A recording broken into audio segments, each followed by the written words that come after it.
70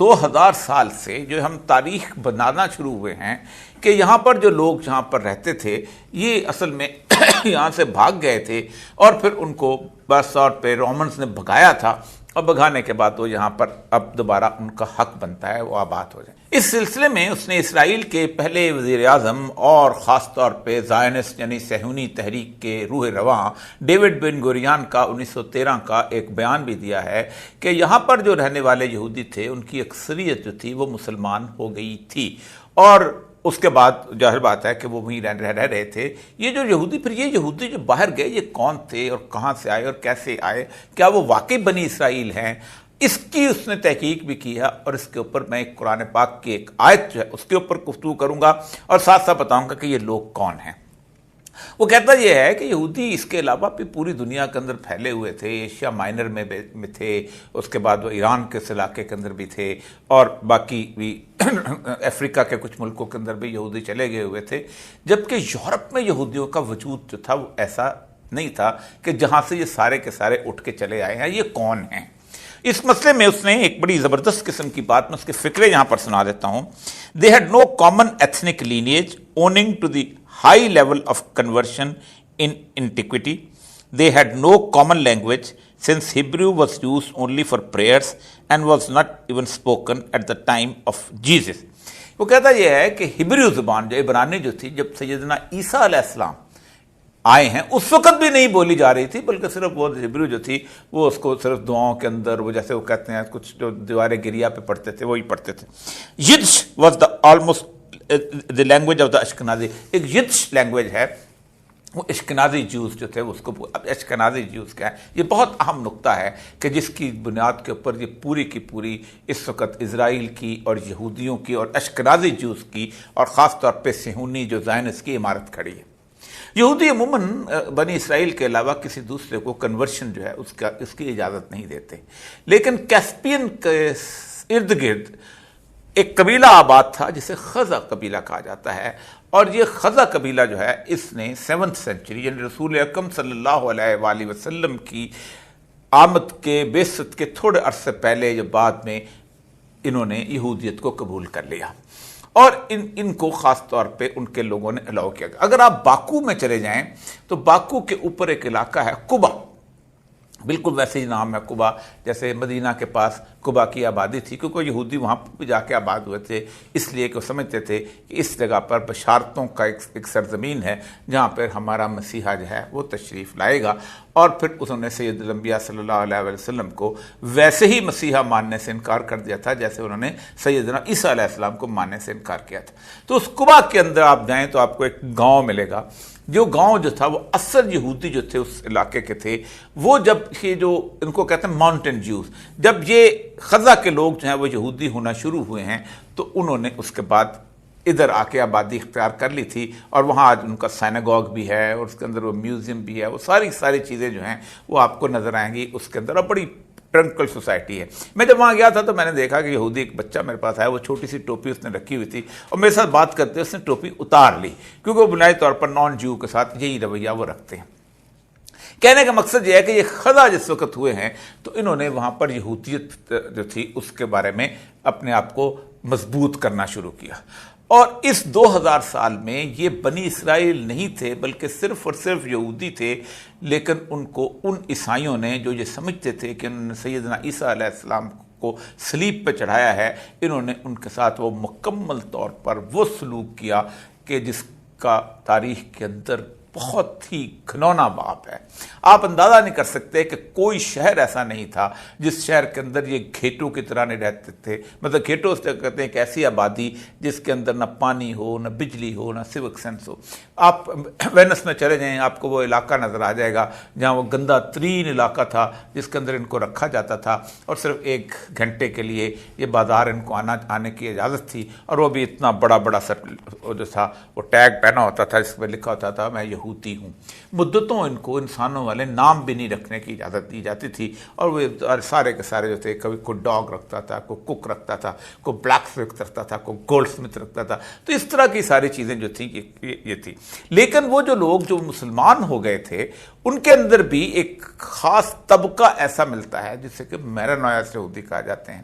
یہ وہ یہودی تھے کہ جو کہتے ہیں کہ مسلمان تو ہو گئے تھے لیکن وہ اندر اپنے آپ کو وہی پرستش کرتے تھے، وہ سیناگوگ کمروں کے اندر بنایا ہوتا تھا، اور ان کے اندر ایک خاص تھے کہ ہم اس وقت تو زبردستی ہو گئے ہیں یہودی یا مسلمان ہو گئے، اور یہ مسلمان ہوئے تھے اس وقت جب ان کو ایزابیلا فرڈیننڈ جو تھا، جس نے جب اسپین فتح کیا ہے اور مسلمانوں کو نکالا ہے، تو پھر یہ بھاگ کے جب خلافت عثمانیہ میں آئے ہیں تو یہ اس علاقے کے اندر آ کے رہنا شروع ہو گئے تھے، خاص طور پہ صوفیہ اور بلغراد اور استنبول اور اس علاقے کے اندر، اور اتاترک جو تھا اس کے آباء و اجداد یہی یہودی تھے جو وہاں رہتے تھے۔ اب یہ جو سارے کے سارے لوگ ہیں کہ جنہوں نے ایک زائنسٹ موومنٹ بلڈ کی تھی کہ ہم سارے جو ہیں اب اتنے سارے ملکوں سے نکالے گئے ہیں، رشیا سے نکالے گئے ہیں، ہم اٹلی سے نکالے گئے ہیں، ہم اسپین سے نکالے گئے ہیں، ہم ویانا کے اندر بڑا چھپ چھپ کے رہتے ہیں، جرمن ہمارے خلاف ہو گئے ہیں، تو ہمیں کم از کم اور کچھ نہیں تو ہمیں ایک پرومس لینڈ جو ہے وہ دی جائے۔ وہ کہتا یہ ہے کہ یہ پرومس لینڈ کا بھی جو شوشہ ہے یہ بھی انہی لوگوں نے چھیڑا تھا۔ اس نے کہا ہے the land of Israel is barely mentioned in the Old Testament، یعنی یہ biblical لینڈ بھی نہیں ہے، اس کے بارے میں اولڈ ٹیسٹمنٹ کے اندر بھی یا ان کی تالمود اور تورات کی کتابوں میں نہیں۔ The more common expression is the land of Canaan. Canaan کا ذکر ہمارے ہاں بھی ملتا ہے کہ کنان کے اندر خوبصورتی سیدنا یوسف علیہ السلام جو تھے پیدا ہوئے تھے۔ When it is mentioned, it does not include Jerusalem, Hebron and Bethlehem. Bethlehem اور یروشلم یہ علاقے جو ہیں ان کو biblical Israel was only northern Israel and there never was a united kingdom including both ancient Judah and Samaria۔ وہ جو دو تین سمارا اور بستیاں کہا جاتا ہے تالوت اور جالوت کی، یہ وہ تو ایک تو یہ ہے کہ یہ جو علاقہ جس کو یہ کلیم کرتے ہیں یہ علاقہ بھی کبھی بھی اس چیز کے اندر نہیں آتا جس کے بارے میں ان کے بارے میں کہا جاتا ہے کہ یہ ان کا پرومس لینڈ ہے، یا جس کے بارے میں وہ کہا جاتا ہے کہ یہاں آئیں گے۔ دوسرا وہ کہتا یہ ہے کہ یہ جو موومنٹ ہے، یہ صہیونی موومنٹ، یہ جو زائنسٹ موومنٹ، جو ان کو جو آباد کرنے کی موومنٹ، یہ بھی یہودیوں نے خود نے چلائی، بلکہ یہ عیسائیوں نے ان کو دھکیلنے کے لیے ایسا کیا۔ The 19th century, by 19th, those who wanted Jews to return to the Holy Land were more likely to be the Christian Zionists than Jews، یعنی کرسچن جو صہیونی تھے، کیونکہ عیسائی اس بات پہ یقین کرتے ہیں کہ یہودی جو ہیں جب تک اپنا وہ ہیکل دوبارہ تعمیر نہیں کریں گے اس وقت تک حضرت عیسیٰ واپس نہیں آئیں گے، تو کہتے ہیں کہ ان کو جلدی جلدی واپس بھیجو تاکہ وہاں جا کے اس کو ہیکل کو تعمیر۔ لارڈ شیفٹسبری، ایک compassionate Tory who contributed to improving the conditions of the lunatics in asylums and the children in the factories, agitated endlessly for promoting a Jewish presence in Palestine۔ اس میں پھر آگے وہ کہتا یہ ہے کہ یہ ہزال جو ہے، ہزال وہ ہے وہ جو جس نے اس کو بنایا تھا، صہیونی موومنٹ کو چاہا، جو ویانا کا رہنے والا تھا، اور اس نے باسل کے شہر میں 1896 کے اندر ایک پروٹوکول آف دا زائنزم لکھے تھے۔ اب یہ ہیں وہ لوگ جو کہ روس سے، جرمنی سے، فرانس سے،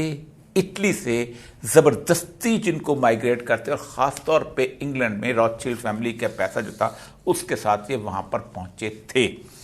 وہ کہتا یہ ہے کہ ان ساروں کو اسرائیل، میں اسرائیل میں رہتا ہوں، اسرائیلی جو ہیں یہاں پر رہنے والے جو اس وقت لوگ ہیں وہ کسی طور پر اس ایتھنیسٹی پہ اور اس جوڈائزم پہ بلیو نہیں کرتے۔ وہ کہتے ہیں کہ ٹھیک ہے مسلمان، عیسائی، یہودی جتنے بھی ہیں سارے مل کے اگر ہم یہاں رہنا چاہتے ہیں تو بالکل رہنا چاہیے اور ایکول سٹیزن کے طور پہ رہنا چاہیے۔ لیکن یہ جو باہر بیٹھے ہوئے ہیں، جو جرمنی میں بیٹھے ہیں، جو فرانس میں بیٹھے ہیں، جو انگلینڈ میں بیٹھے ہوئے ہیں، جن کا کوئی تعلق نہیں، جن کو گولی حماس کی نہیں لگتی، جو سامنے فیس نہیں کرتے، جو خود وہ گولیاں بنانے کے لیے بھیجتے ہیں، پیسے بھیجتے ہیں تاکہ یہ یہاں پر ایک جنگ جو ہے وہ چلتی رہے جس کے پیچھے ایک مکمل ایجنڈا ہے۔ اب آتے ہیں قرآن پاک کی سورہ انبیاء کی اس آیت کی طرف کہ جس آیت کی طرف میں لے کے آنا چاہتا ہوں کہ یہ لوگ کون ہیں۔ اللہ تعالیٰ فرماتے ہیں، اللہ تبارک تعالیٰ نے فرمایا وَحَرَامٌ عَلَىٰ قَرْيَةٍ أَهْلَكْنَاهَا أَنَّهُمْ لَا يَرْجِعُونَ، ہم نے ایک بستی کو ہلاک کر دیا، اب یہ وہاں واپس نہیں آئیں گے، أَنَّهُمْ لَا يَرْجِعُونَ، بالکل نہیں واپس آئیں گے، حتیٰ کب آئیں گے؟ اذا فتحت یاجوج و ماجوج وہم من کل حدب ینسلون، جب ہم یاجوج اور ماجوج کو کھول دیں گے اور وہ بلندیوں سے تمہارے اوپر سے حملہ آور ہوں گے۔ اب یہ اشکنازی جوز جو ہیں یہ ایگزیکٹلی اس جگہ پر سے کنورٹ ہوئے ہیں کہ جس جگہ پر حضرت تھے ذوالقرنین، حضرت ذوالقرنین کا پورا قرآن کے اندر جغرافیہ بتایا جاتا ہے۔ حضرت ذوالقرنین کے بارے میں بتایا جاتا ہے کہ وہ ایک دفعہ مشرق کی طرف چلے، انہیں سمندر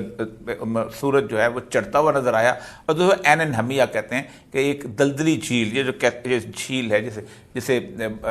باسفورس کی جھیل ہے، اس کے لوکیشن کے اندر بنتی ہے، وہاں پر انہوں نے ایک سورج کو ڈوبتے ہوئے دیکھا۔ پھر وہ اوپر کی طرف روانہ ہو گئے، جہاں پر وہ کہتے ہیں کہ ایک بستی سے کا گزر ہوا، تو انہوں نے کہا یہاں کچھ یاجوج اور ماجوج ایسی قوم ہے مفسدون فی الارض، جو زمین میں فساد برپا کرتے ہیں، ہمیں اس کے لیے کچھ بچاؤ۔ تو حضرت ذوالقرنین جو ہیں وہ خاص طور پہ انہوں نے یہ کہا کہ یہ خاص کہ اللہ تعالیٰ نے جو مجھے قوت اور طاقت اور غلبہ عطا کیا، تم مجھے کوئی لوہا لا دو، تانبا لا دو، تاکہ میں ایک دیوار بنا دوں۔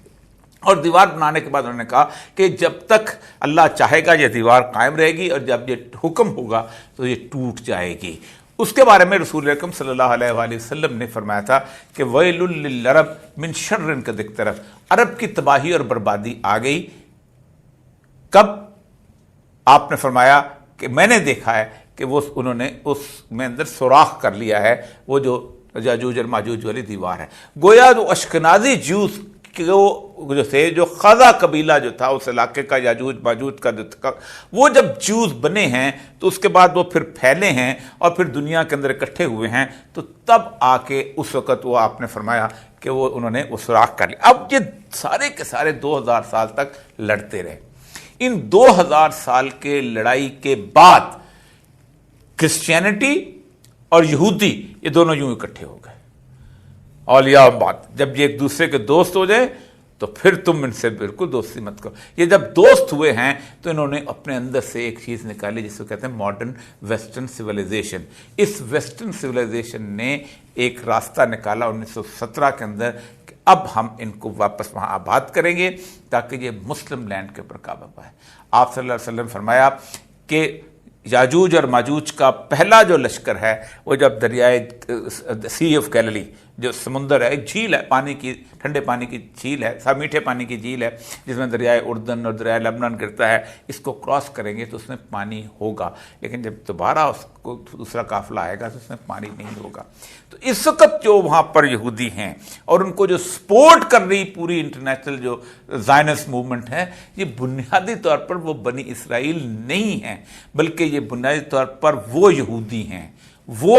ہیں جو اللہ کے رسول صلی اللہ علیہ وسلم فرمایا کہ وہ، اور قرآن کہتا ہے حتیٰ اذا فتحت یاجوج و ماجوج، یعنی اللہ کا قرآن کہتا ہے کہ جب وہ ہم یاجوج اور ماجوج کو ہم کھول دیں گے تو بستی میں واپسی شروع ہو جائے گی۔ یہ بستی میں واپسی شروع ہوئی ہے 1916-17 کے بعد۔ اس کا مطلب یہ ہے کہ قرآن اگر سچ ہے تو اس کا مطلب ہے کہ یاجوج اور ماجوج کھولے جا چکے ہوئے ہیں۔ تو اس وقت یہ جو جنگ ہے یہ اس دجالی نظام کے ساتھی ہیں، اور اس کی یہ جنگ مجھے نہیں لگتا کہ یہ غزہ کی جنگ جو ہے چھوٹی ہوگی، یہ چلے گی، آگے بڑھے گی، اور اس کے اندر عرب کی تباہی کی صورتحال بنے گی، اور پھر آگے اس کے بارے میں بارہا کئی دفعہ میں ذکر کر چکا ہوں۔ لیکن یہ وہ یہودی ہیں کہ جن کے بارے میں اللہ کے رسول نے پریڈکشن کی ہوئی ہے کہ جب سیدنا عیسیٰ علیہ السلام آئیں گے تو بہت کم رہ جائیں گے کہ جو ان پر ایمان نہ لائیں، اور قرآن کہتا ہے کہ سیدنا عیسیٰ کی موت اس وقت تک نہیں آئے گی